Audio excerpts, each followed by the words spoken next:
تعال اقول لك في سنة مش عارف ايه كده. انا مش فاكر ايه اللي حصل. لا لا استنى افتكرت.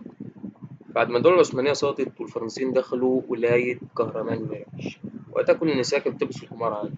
فجه الجنرال الفرنسي شافهم فاتضايق واتغاظ ودمه اتحرق.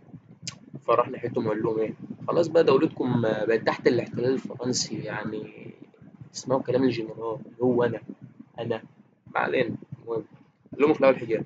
طبعا قالوا لا ورفضوا. فازاي طبعا ما يسمعوش كلام الجنرال؟ ما علينا.